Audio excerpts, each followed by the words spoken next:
Ɗauka. Aya. Assalamu alaikum wa rahmatullahi ta'ala barkatu. Kan gaskiya mutane garin ga zahi saboda Allah a sake mu da gari. Gaskiya akan ko da cikin gari ne mu dai su bi taggata ishe mu gaskiya su bi taggata ishe mu. Mu inda ma abin gama suka kai mu kawai.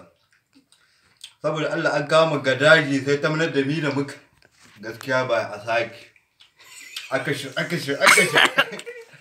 Gaskiya labarin na sai godiya. Allah kawo sauƙin labarin nan. Amin. Dai baka gaskiya garin ka ya bari. Amin.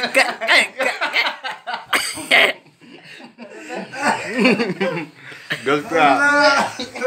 Kaji wai ba Allah kwace ki. Saboda Allah. Allah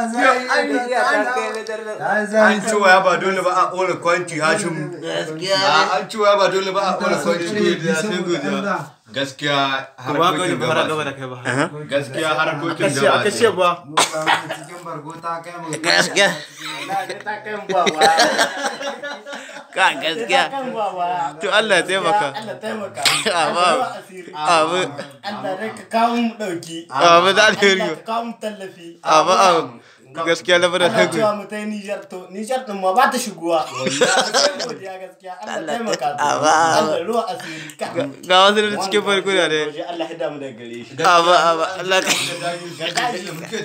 Ba abin da ba mu sai da bino. Ya ba ne kuna da kwasar da biyu. Gaskiya lamarin na a canza. A gaskiya kuna ta kwasar da biyu ga wasu ta cikin farkuna. Cikin bargo ma ya sha ta abin. Abu an kawo ka daji daga kai sai burwan daji sai zakuna sai kuraye haka. Iko Allah. Zoma yana ta muku gudu cikin Sai da shagala. abin ga saboda Allah.